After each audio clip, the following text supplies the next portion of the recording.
이번 시간에는 로그인과 로그아웃에 대해서 살펴보도록 하겠습니다. 아마도 제이슨 웹 토큰, JWT 마지막 강좌가 될 것 같은데요.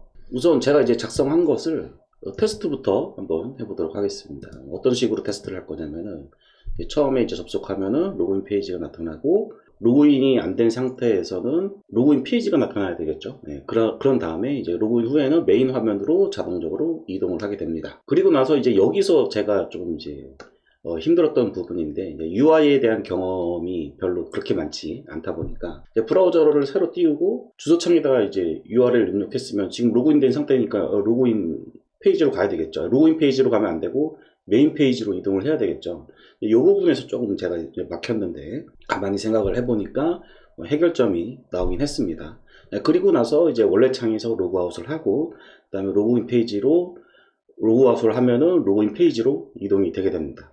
그리고 나서 아까 이제 새로 열어놨던 그 창에 지금 로그인된 상태겠죠. 거기서 새로 고침을 하면은 지금 다른 창에서 로그아웃을 했기 때문에 이 새로 만들어진 그 창에서도 로그아웃이 돼야 될 겁니다. 그거를 한번 이제 테스트를 한번 해보도록 하겠습니다. 이렇게 화면이 있고요. 처음에 이제 그 로컬호스트로 제가 지금 작업을 했기 때문에 이렇게 엔터를 치면은 로그인 페이지로 자동으로 이동을 하고요. 그 다음에 이제 로그인을 해보겠습니다. 로그인을 하면은 제가 지금 값은 이렇게 박아놨고요. 로그인 하면은 메인 페이지로 이동을 합니다. 지금 URL 주소가 여기 메인 여기로 이동한 것을 보실 수가 있고요. 자, 이 상태에서 지금 로그인 된 상태죠. 로그인 상태이기 때문에 이 상태에서 이제 한번 메뉴를 이동을 해보고 이 about라는 이 주소를 카피를 한 다음에 이제 새 창을 열게요. 이렇게 새 창을 열어서 여기다가 이렇게 넣어 보도록 하겠습니다. 엔터 치면은 로그인 페이지로 안 가고 URL 메인 페이지로 이동하는 것을 볼 수가 있습니다. 자, 이건 이제 그대로 놔두고요. 자, 이제 여기서 이제 로그아웃을 한번 원래 창에서 로그아웃을 해보도록 하겠습니다. 그러면은 로그아웃이 됐으니까 로그인 페이지로 이동을 해야 되겠죠. 자, 아직 제가 이게 이제 로그아웃 버튼인데요. 아직 작업 중이라서 이렇게 만들어 놨고요. 이제 얘를 이제 로그아웃 버튼 클릭을 해보면요. 이렇게 로그인 페이지로 이동하는 것을 볼 수가 있습니다. 자, 이 상태에서 로그아웃이 됐어요. 로그아웃이 됐는데 아까 그 창 있잖아요. 아까 3번에서 열었던 새 창. 새 창에서 얘를 이제 한번 클릭해 보도록 할게요. 새로 고침을 해볼게요. 새로 고침을 하셔도 되고 아니면 그냥 URL 주소에서 엔터 쳐셔도 되고. 자, 이 상태에서 지금 그냥 메뉴 변경은 지금 될 거예요. 그냥 되고요. 왜냐하면은 얘는 이제 서버를 왔다 갔다 가는 게 아니라 이제 뷰에 라우터 자체의 메뉴를 이용하는 거기 때문에 서버로 통하는 것이 아니기 때문에 요거를 클릭하는 거는 크게 의미가 없고요. 얘를 이제 한번 엔터를 쳐보자고요. 로그아웃 버튼이 여기 있지만 로그아웃 버튼을 누르지 않고 엔터 버튼을 치면은 자, 로그아웃이 되고 자동적으로 로그아웃을 하지 않았는데도 로그인 페이지로 이동하는 것을 볼 수가 있습니다. 자, 여기까지 이렇게 구현이 되었고요. 이 정도까지 해야 이제 그 JWT를 제대로 썼다고 좀 보실 수가 있을 것 같고, 제가 이제 요거를 이제 구현을 하다 보니까 우리가 구글 로그인 같은 거 보면은 이메일 넣는 아이디 페이지하고 그 페이지하고 그 다음에 이게 이메일이 제대로 됐는지 확인하고 그 다음에 비밀번호 넘어가는 그런 페이지가 그 뒤에 뜨잖아요. 그걸 왜 그런 식으로 구성을 해놨는지, 우리가 일반적으로는 이렇게 로그인 아이디와 패스워드를 한 번에 입력받게끔 대부분의 사이트들이 그렇게 돼 있는데 왜 구글은 별도로 나눴을까라를 생각을 해봤을 때 이런 이제 JWT에서 리플래시 하거나 뭐 액세스 토큰을 받아오거나 뭐 이런 것들을 연계하기 위해서 아주 자연스럽게 분리가 되지 않았을까라고 조금 느끼기도 했습니다. 자, 테스트는 이제 이렇게 이제 끝났고요. 요거에 대해서 이제 제가 설명을 드릴 건데 그 전에 제가 이 프로젝트는 지금 타입스크립트를 적용을 해놨는데 타입스크립트가 저한테는 지금 도움이 많이 되고 있어요. 왜냐면 저는 이제 프론트 엔드에 대해서 경험이 그렇게 많지 않기 때문에 저는 이제 예전에 JSP로 만들거나 아니면은 리액트 조금 해봤고 뷰도 지금 하고 있는 프로젝트에서 진행은 하고 있는데 뭐 어쨌든 프론트보다는 백엔드 쪽에 훨씬 더 경험이 많다 보니까 이 프론트엔드 쪽에 자바스크립트에 타입이 없다는 것 자체가 조금 저는 불안 요소예요. 왜냐면 타입이 딱딱 보여주면은 그 타입을 딱딱 찾아서 거기에 맞춰서 넣어주면 되는데 자바스크립트는 그런 게 없기 때문에 저는 이제 타입스크립트를 적용을 시켜놨던 거고, 제가 이제 요 로그인 페이지를 구현을 하면서 타입스크립트의 도움을 받았던 부분들을 한번 살펴보도록 하겠습니다. 우선 이제 i18n 같은 경우에 보면 라우터의 네임 정보를 가지고 이렇게 타이틀을 넣게끔 제가 코드를 작성을 했었는데요. 처음엔 이렇게만 돼 있었죠. 이렇게만 돼 있었는데 여기에 이제 toString 해가지고 만약에 번역해야 될 i18n을 적용해야 될 그 키 값이 라우터 네임이 없었으면 어떻게 해야 되는가, 뭐 이런 것들을 타입스크립트가 빨간 줄로 이렇게 거주더라고요.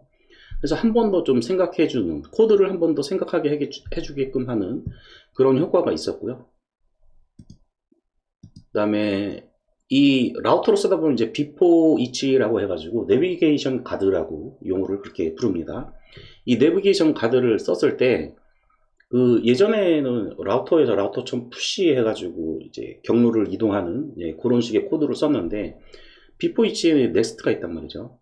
이 넥스트에 보통은 이렇게만 쓰면은 그냥 검증하고 넥스트 쓰면은 그 to URL로 이동을 하게끔 이렇게 돼 있는데, 내가 임의로 넥스트 함수를 이용을 해가지고 경로를 변경시키고 싶다 라고 했을 때 여기 안에 들어갈 파라미터가 이렇게 타입스크립트가 이렇게 라우트 로케이션 로우라는 것을 체크해 주지 않았다면 아마 저는 한 일주일은 고생을 했을 거예요. 요거 찾기 위해서 인터넷도 뒤져가고 뭐 여러 번 껐다 키기도 하고 뭐 이런 고생을 했겠죠. 이 타입스크립트가 이렇게 적용이 돼 있으면은 이렇게 넥스트에 이렇게 올리면은 파라미터가 뭐가 들어가요? 로케이션에 라우트 로케이션 로우라는 타입으로 넣어줘라. 결국에는 제가 이제 보니까 이 소스를 조금 볼게요. 이렇게 올렸을 때 라우트 로케이션 로우라고 나오는데, 얘가 가만히 보니까 얘더라고요. 우리가 지금 라우트를 이렇게 배열로 해가지고 이렇게 처리를 이렇게 세팅을 하는데, 그 라우트 세팅하는 요 객체가 딱 눈치껏 제가 딱 보니까 그거더라고요. 요게 라우트 로케이션 로우라 타입이다. 그러면은 여기에 세팅해 줬던 이런 오브젝트 형식으로 넥스트 파라미터로 넘기면 되겠다라고 생각해서 적용을 해봤고, 뒤에 뭐 패스 컴포넌트 뭐 이런 거 다 필요 없이 네임만 넣어주니까 네임 알아서 찾아서 이동을 하더라. 이런 것들을 이제 쉽게 알아낼 수가 있었습니다. 자, 그리고 이제 OS 서비스 TS 파일 한번 좀 살펴보도록 할게요. 아까 잠깐 이제 열었다가 닫았는데, OS 여기 보시면은 여기에 타입스크립트로 이렇게 인터페이스로 로그인 하는 페이지에 대해서 여기 보시면 이제 이메일이고 그다음에 패스워드죠. 이렇게 요거를 이제 타입으로 만들었죠. 인터페이스 타입으로.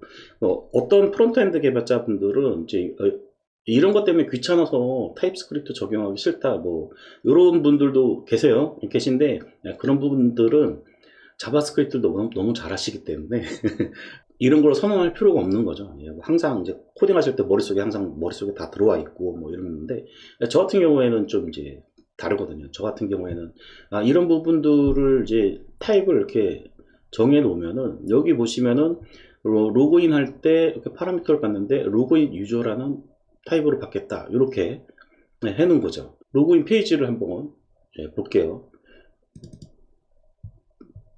로그인에 이제 로그인 펑션을 이렇게 해놨고, 이제 스토어에 로그인 이렇게 하라고 했을 때 여기에 마우스를 이렇게 올려보면은 프라미스 보이드 그다음에 파라미터는 로그인 유저 타입이다 이렇게 돼 있죠. 이렇게 돼 있고, 이 타입을 뭐 이렇게 여기 서비스라는 곳에서 이렇게 임포트해서 가져와서 이 타입이 이렇게 맞을 수 있도록 이렇게 이 타입으로 해당 폼의 V 모델하고 연결을 시켜줬죠.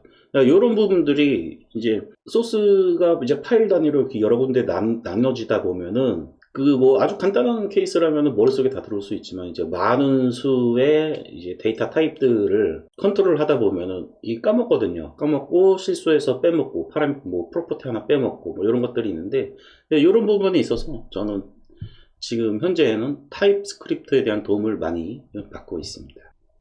자, 이제 본격적으로 얘기를 이제 시작을 해보도록 하겠습니다. 저도 이제 JWT 강좌를 이제 백엔드 쪽, 그 다음에 이제 뷰를 지금 쓰고 있기 때문에 뷰 관련된 이런 영상들, JW 토큰을 어떻게 구현을 해야 되는가에 대해서 인터넷도 저도 찾아보고 구현을 하려고 했어요. 자, 뭐 인터넷에 뭐 JWT 리플래시 토큰이라고 검색하면 나오는 JWT까지만 검색을 하셔도 이런 이미지 그림들이 많이 나오죠. 이런 이미지 그림들이 많이 나오긴 하는데 요거는 그냥 백엔드의 그 URL을 그냥 호출했을 때 JWT를 이용하는 방법에 대해서만 그림이 나온 거더라고요. 제가 보니까. 근데 이제 얘를 UI 있죠. 로그인 화면 UI하고 연동을 하려면은 요 그림만으로는 설명이 안 되는, 그러니까 UI 쪽 로직을 어떻게 처리를 세팅을 해줘야 되는지, 그리고 UI에서 호출하는 그 특성 때문에 백엔드 쪽에 어떻게 변화가 일어나야 되는지에 대해서는 자세하게 설명해주는 그런 강좌가 없었습니다. 그래서 조금 저도 이제 고생을 했죠. 로그인 간단하게 끝날 줄 알았는데 생각보다 오래 걸렸습니다. JWT 강좌는 제가 이제 이전 영상에서도 이제 올린 게 이제 몇 개 있으니까 그거 이제 찾아서 제가 이제 설명란에 링크 걸어 드리도록 하고요. 이번 시간은 이제 JWT를 백엔드와 이제 프론트엔드가 서로 연결하는 방법에 대해서 진행이 되는 거니까 거기에 대해서 이제 설명을 드리도록 하겠습니다. 리플래시 토큰은 이제 쿠키로 구웠습니다. 이제 쿠키로 구웠는데 어떤 이제 블로그를 보니까 리플래시 토큰은 쿠키로 구워야 된다라고 돼 있었어요. 리플래시 토큰을 왜 쿠키로 굽지? 뭐 이런 생각을 조금 했었어요. 하긴 했었는데 이제 일단 1차적으로 이제 보안적인 부분이 있기 때문에 리플래시 토큰은 쿠키로 구워야 되고요. 그 다음에 제가 이제 개발을 해보니까 로그인을 했어요. 여기서 이제 로그인을 했습니다. 로그인을 하고 제가 이제 막 사용하다가 여기 URL 있잖아요. 여기에 그냥 엔터를 띡 하면은 지금은 곧 제대로 되죠. 제가 다 수정해 놨습니다. URL을 이렇게 다 지우고 도메인만 딱 남기고 딱 엔터를 치면은 로그인 페이지로 이동을 하더라고요. 그런 문제점들이 있었습니다. 왜냐면은 브라우저에서 엔터를 친다고 하는 것은 로그인한 상태를 알 수가 없는 상태예요. 그러니까 토큰이 없는 상태죠. 액세스 토큰이 없는 상태죠. 이제 이 메뉴에서 어떤 버튼이 있어가지고 이렇게 버튼을 클릭을 했을 때는 이제 액세스 토큰을 헤더에다가 담아서 보내주기 때문에 액세스 토큰이 있는 상태죠. 있는 상태인데 얘는 그냥 이렇게 엔터를 쳐버리면은 이 앱이 지금 싱글 페이지 형식으로 되어 있기 때문에 이 보관하고 있던 액세스 토큰이 그냥 날아가 버리는 거죠. 그 날아가 버리니까 로그인 페이지로 이동을 하는, 로그인 안 한 것처럼 돼버리는 그런 이제 현상이 발생을 했던 겁니다. 그래서 아까 전에 테스트를 할 때 이제 3번에서 이제 새로운 브라우저를 열고 주소창 넣었을 때 그 상황이 이제 바로 그런 상황이죠. 새로운 브라우저 창에서 주소를 넣고 엔터를 쳤을 때 로그인한 이전 브라우저에서 로그인한 상태였으면은 새로운 창에서도 로그인이 돼야 된다라는 거죠. 그런 부분을 해결하기 위해서 리플래시 토큰을 UI를 위해서 쿠키로 구우는 게 아주 당연한 수순이었다. 개발을 해보니까 이제 그걸 좀 이해할 수 있었습니다. 자, 쿠키 굽는 법이고요. 제가 이걸 이렇게 쿠키 굽는 법을 이제 보면은 스프링부트에서 쿠키가 이렇게 있더라고요. 저는 이제 그 컨트롤러에 항상 리스폰스 엔티티를 감싸서 객체를 리턴하게끔 했습니다. 왜냐면 이제 헤더라든지 이제 쿠키라든지 이런 것들을 항상 이제 조작해서 보낼 수 있기 때문에 리스폰스 엔티티로 항상 감아주고 있고요. 이 리스폰스 엔티티에 보면은 이제 헤더 쪽에다가 좀 키워볼게요. 헤더 쪽에다가 요 이렇게 리스폰스 쿠키라는 것을 세팅을 한 다음에 여기 쿠키를 이렇게 투스트링 해가지고 담아서 넘기게 되면은 이제 쿠키가 담긴 채로 클라이언트 쪽에 브라우저 쪽에 전달이 되게 됩니다. 그 다음에 이제 보안을 위해서 HTTP only true, secure true 뭐 이렇게 해놨고요. 그 다음에 제가 실수를 했던 게 604800이 이게 7일인가로 해놨을 거예요. 제가 리플래시 토큰을. 근데 이제 JWT에서는 이게 밀리초까지 0이 3개 더 붙어야 되는데 요 쿠키에서의 요 만료, 요게 만료 시간이라고 보시면 되거든요. 요게 밀리초가 아니라 초 단위로 넣어줘야 되더라고요. 처음에는 이제 6048000000 이렇게 넣어줬다가 뭐 안 되지? 왜 안 되지? 뭐 안 되더라고요. 너무 이제 숫자가 크니까 안 됐던 것 같아요. 그 부분 조심하시면 될 것 같고요. 그 다음에 이제 도메인 요 부분, 로컬호스트라고 일단 넣어줬고, 여기 이제 프로덕션으로 가면은 이제 요 변수 처리하거나 뭐 이런 것들 작업이 좀 필요하겠죠. 자, 그러면은 이제 서버 쪽에서 쿠키를 브라우저로 넘겨줬어요. 넘겨주면은 쿠키를 이제 다시 돌려줘야 되겠죠. 리플래시 토큰을 호출하는 그런 이제 메서드인데요. 여기 보시면은 이제 크리덴셜 세임 오리진, 세임 오리진으로 요것만 세팅하시면 됩니다. 자바스크립트 아까 전에 서버 단에서 여기 보시면은 서버 단에서 지금 HTTP only 요 세팅을 했기 때문에 자바스크립트로 쿠키를 읽을 수가 없어요. 읽을 수는 없는데 패치나 혹은 이제 엑시오스 같은 걸로 이제 호출을 할 때 크리덴셜 세임 오리진 하면은 이제 도메인이 같은 경우에는 그 쿠키를 이렇게 알아서 읽어서 담아서 서버 쪽으로 쿠키를 전송을 해주게 됩니다. 크리덴셜 세임 오리진 이렇게 해주시면 되고요. 자, 그러면 이제 이렇게 이제 작업하다 보면은 뭐 프론트 하시는 분들은 너무 귀찮아하시는, 너무 힘들어 하시는 문제가 발생을 하죠. 여기 보시면 이제 CORS, 저도 마찬가지로 문제가 발생했습니다. 문제가 발생을 해서, 일단 이제 비트 세팅으로 해서, 비트의 이제 세팅을 이렇게 보시면은, 요 서버 포트 있는 데다가 프록시 이렇게 주소를, 서버 주소를 이렇게 여기 API 해준 거는 제가 이제 서버 쪽의 URL을 API로 시작하게끔 했기 때문에 그렇게 됐고요. 로컬호스트 8080 이렇게 서버 쪽 주소를 넣어줬고요. 이렇게 해도 되긴 되더라고요. 이렇게 해도 되긴 됐는데 어차피 시큐리티 세팅을 할 거면 서버 쪽도 해주자 해서 스프링 이제 시큐리티 쪽에 서버 쪽도 이제 세팅을 했고요. 글씨가 좀 많이 작죠. 먼저 이제 여기를 먼저 보시면 필터 체인입니다. CQ 필터 체인에 이렇게 CORS 이렇게 세팅하고 커스터마이저 with 디폴트 이렇게 적어 주신 다음에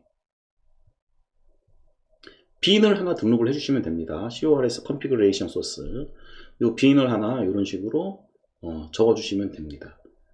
그래서 허용할 오리진 이거는 이제 클라이언트 쪽에 보시면 되고요. 제가 그 세임 오리진이라고 하잖아요. 옵션을 아까 보시면은 세임 오리진, 그럼 세임 오리진의 기준은 어디까지일까?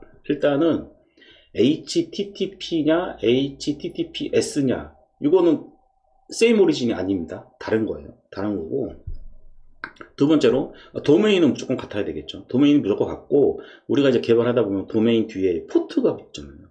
지금은 어떤 상황이죠? 지금은 서버는 8080이고 클라이언트는 3000번이죠. 이것도 다른 겁니다. 포트가 다르면은 세임 오리진이 아니다. 그렇기 때문에 CORS가 문제가 발생을 하는 것입니다. 이런 부분들만 맞춰주시면 크게 문제없이 구현이 되고요. 자, 이런 방식으로 이용해서 리플래시 토큰을 이제 그 쿠키로 구웠고요. 이 쿠키로 구운 리플래시 토큰을 이제 이용을 해가지고 이제 로직을 짜기 시작을 했는데, 제가 그 액세스 토큰 있죠? 로그인 할 때 액세스 토큰. 로그인 할 때 액세스 토큰만 관리를 했었어요. 만료된 정도로, 만료가 됐는지 아니면은 강제로 얘를 못 쓰게 이렇게 체크를 했는지 이런 부분들을 액세스 토큰만 관리를 했는데, 이제 리플래시 토큰이 왜 그러냐면은 아까 UI 그 브라우저에서 URL에 다이렉트로 접속을 했을 때는 액세스 토큰 자체가 없어지기 때문에 리플레시 토큰을 서버 쪽에 한 번 더 호출을 해야 되는 그런 문제가 발생을 했는데, 로그 아웃을 했을 때는 리플레시 토큰이 동작하면 안 되잖아요. 만료되지 않았더라도. 그렇기 때문에 첫 번째 버전에서는 액세스 토큰만 관리를 하다가 이 브라우저의 URL 엔터 때문에 리플레시 토큰도 같이 그 DB의 토큰 데이터베이스에 이런 식으로 만료된 거랑 리부크된 거를 관리하게끔 소스를 변경을 했고요.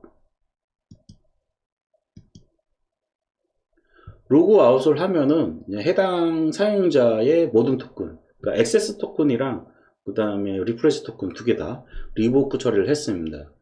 사용할 수 없게끔. 이 부분이에요. 네, 로직 중에서 이 로그아웃 서비스는 아까 그 스프링 시큐리티에 여기 보시면 로그아웃은 여기에 세팅이 되어 있습니다. 여기에 세팅이 되어 있고, 거기서 로그아웃 할 때 사용하는 이제 서비스를 지정을 해줄 수 있는데, 이런 식으로 add logout handler 해가지고 요 로그아웃 서비스가 지금 보여드리는 요 로그아웃 서비스고요.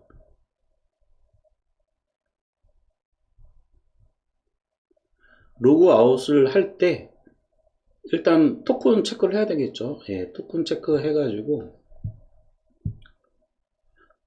없을 수가 있다는 거죠. 이 액세스 토큰이 브라우저에서 URL 주소 엔터 쳤을 때는. 예, 그런 것도 이제 좀 체크를 해줬고요. 그 다음에 이제 가져와서 이메일 이제 토큰이 있으면 모든 유저에 대해서 로그아웃 했을 때 토큰이 만료되지 않았더라도 무조건 쓸 수 없게끔 이렇게 DB로 별도로 한 번 더 관리를 해주고 있습니다. 자, 그래서 리플레시 토큰이 만료되지 않았어도 리플레시 토큰으로 액세스 토큰을 만들어내지 않도록 조치가 이렇게 추가적으로 코드가 들어간 거죠. 그래서 여기 보시면은 밸리드 리플레시 토큰 DB를 한번 줘야 하는 거예요. 요 로직 하나 추가가 된 거고요. 자, 여기까지가 이제 그 로그인, 로그아웃을 이제 JWT를 이용을 해서 구현했을 때 여러 가지 제가 이제 겪었던 문제들에 대해서 이제 말씀을 드린 거고요. 뭐 해결해야 할 과제들을 좀 몇 개 좀 적어 봤습니다. 이제 새 창 오픈 후 접속했을 때 다구어 설정이 유지되지 않습니다. 요거는 이제 스토어로 이제 처리를 하면 될 것 같고요. 404 페이지 요거를 안 만들어 놨더라고요. 그 다음에 이제 액세스 토큰을 이제 그 서버 쪽에 호출할 때마다 매번 이제 헤더에 담는 코드를 작성을 해야 돼요. 자, 코드를 한번 보도록 하죠. 여기 이제 로그인인데요. 여기 보시면은 로그 아웃 쪽에 보면 헤더에다가 오스라이제이션 해가지고 요 스트링을 토큰하고 베어로 이렇게 해놓은 거를 항상 이렇게 붙이는 거를 항상 이렇게 코딩을 해야 되는데, 요런 거 좀 잘 돼 있는 라이브러리가 대표적인 게 하나 있죠. 그게 바로 이제 엑시오스라고 하는 거죠. 그래서 엑시오스로 빨리 도입을 해야 되겠다. 엑시오스에 보면은 저기 인터셉터인가 뭐 그런 것들이 있는 걸로 좀 알고 있고요. 그 다음에 이제 만료된 토큰에 대한 상태 저장 안 하고 있어요. 그러니까 아까 전에 제가 DB를 보여드릴 때 DB 여기 이제 토큰 관리 테이블인데, 여기 DB 보일 때 expired 이렇게 칼럼도 하나 파놓긴 했는데 실질적으로는 지금 코딩이 안 들어가 있습니다. 이런 것들을 이게 좀 세밀하게 조금 더 코딩을 해야 될까 생각을 했는데 지금 당장은 안 해도 될 것 같습니다. 필요 없는 것 같아요. 그 다음에 이제 기타 등등 이제 눈에 보이는 것들이 많이 있습니다. 자, 이제 앞으로 진행할 일이 뭐가 있냐면은 이제 사용자 쪽 이제 로그인 가장 어려운 문제들을 해결했죠. 그래서 JWT로 로그인 하는 거 화면에서 해결했으니 이제 마지막으로 다음으로는 이제 회원가입 패스워드 찾기 뭐 이런 것들 이제 부가적인 기능들 해줘야 되고, 그 다음에 이제 시스템 관리자를 위해서 이제 그 시스템 관리자가 이제 가입 승인이라든지 아니면은 권한 조정이라든지 메뉴를 추가하는 그런 기능이라든지 이런 것들이 또 추가적으로 필요하니까 시스템 관리자를 위한 그런 메뉴들을 좀 설계를 하고 좀 구상을 해야 될 것 같고요. 여기까지가 끝나게 되면은 이제 애플리케이션의 기본적인 틀이 구성이 되는 거니까 이제 그 이후로부터 제가 이제 개발하려고 하는 이제 스마트 팩토리에 제대로 들어가는 이제 OMS, WMS, 뭐 TMS, 뭐 PLM, 뭐 등등 MES 등등등 여러 가지가 있죠. 그런 부분들에 대해서 하나씩 하나씩 도메인 설계가 들어갈 예정입니다. 소스는 GitHub에 있습니다. 이건 이제 설명란에 제가 링크를 걸어 드리도록 할게요. 오늘은 여기까지 하도록 하겠습니다.